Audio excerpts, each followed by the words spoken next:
આદિવાસી સમાજના લોકોએ ખુલ્લેઆમ હર્ષભાઈ સંઘવીના સોતરા કાઢી નાખ્યા। ચૈત્ર વસાવાને જેલમાંથી બહાર કાઢવા માટે ખુલ્લેઆમ મેદાનની અંદર, રોડ રસ્તાની અંદર લગાવ્યા નારાઓ। અબ की बार ચૈત્ર વસાવા છૂટેગા, જેલ કા તાલા તૂટેગા, હાય રે હર્ષ સંઘવી, હાય રે હર્ષ સંઘવી, આવા નારાઓ લગાવવામાં આવ્યા। તમે બધા લોકો જાણતા છો કે ચૈત્ર વસાવા જેલમાં છે, તેની સાથે 9 લોકોને જેલમાં નાખવામાં આવ્યા છે। પરંતુ જે રીતે આ ઘટનાને લઈને, એક બબાલને લઈને હવામાં ફાયરિંગ કરવાના કારણે ચૈત્ર વસાવાને 7-8 વર્ષની જેલની સજા ઠોકી દેવામાં આવી છે। હવે ચૈત્ર વસાવા 7 વર્ષની જેલ ભોગવે તો તેના હાથમાંથી ધારાસભ્યનું પત્તું હટવાનું છે, આ પણ ભાજપની સરકાર જાણે છે। પરંતુ શું સૌથી મોટા સમાચાર મળી રહ્યા છે પ્રોપર તમને બધા લોકોને વિડીયોની અંદર બતાવવા જઈ રહ્યો છું। નમસ્કાર મિત્રો, એક નવા વિડીયોમાં તમારું સ્વાગત છે।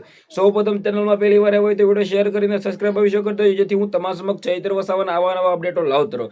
હવે ચૈત્ર વસાવા આદિવાસી સમાજના એક એવા નેતા હતા જે હંમેશા લોકો માટે લડતા હતા, હંમેશા લોકો માટે બોલતા હતા। અને ચૈત્ર વસાવા લોકોના હિતમાં આવીને ગરીબ આદિવાસી સમાજના લોકો માટે ઘરે જઈને મિત્રો બોલતા હતા। અને છતાં આજે બોલે છે આ ભાજપથી સહન થયું નહીં અને ચૈત્ર વસાવાને જેલમાં નાખી દીધા। હવે જે રીતે ચૈત્ર વસાવા 7 વર્ષની અંદર જેલમાં રહ્યા તો તેના હાથમાંથી રાજ્યના ધારાસભ્યનું પત્તું હટી જવાનું છે, પરંતુ સામાન્ય લોકો જેમ ચૈત્ર વસાવા થઈ જવાના છે। પરંતુ ચૈત્ર વસાવા માટે આદિવાસી સમાજના લોકો 4-4 જિલ્લાઓ, 4-4 તાલુકાઓ, 4-4 રાજ્યના નેતાઓ, 4-4 રાજ્યના લોકો આવી ગયા છે આદિવાસી સમાજના મેદાનની અંદર, જેમની અંદર ખુલ્લેઆમ નારા લગાવી રહ્યા છે અને હર્ષભાઈ સંઘવીને પણ ટાર્ગેટ કર્યા છે। કારણ કે હર્ષભાઈ સંઘવી પોલીસ હાકે છે અને પોલીસ સાથે મિત્રો કીધો ચૈત્રભાઈ વસાવાને કેવા સંબંધો હતો તમે બધા લોકોએ જાણ્યા હતા। ખુલ્લેઆમ પોલીસ સામે બોલતા હતા। ચૈત્ર વસાવા હંમેશા આદિવાસી સમાજ માટે લડ્યા છે, પરંતુ આ વખતે ચૈત્ર વસાવાને છોડાવવા માટે આદિવાસી સમાજના લોકો ખુલ્લેઆમ મેદાનમાં આવી ગયા છે અને નારાઓ લગાવ્યા છે કે જેલ કા તાલા તૂટેગા, ચૈત્ર વસાવા છૂટેગા। તો તમને શું લાગી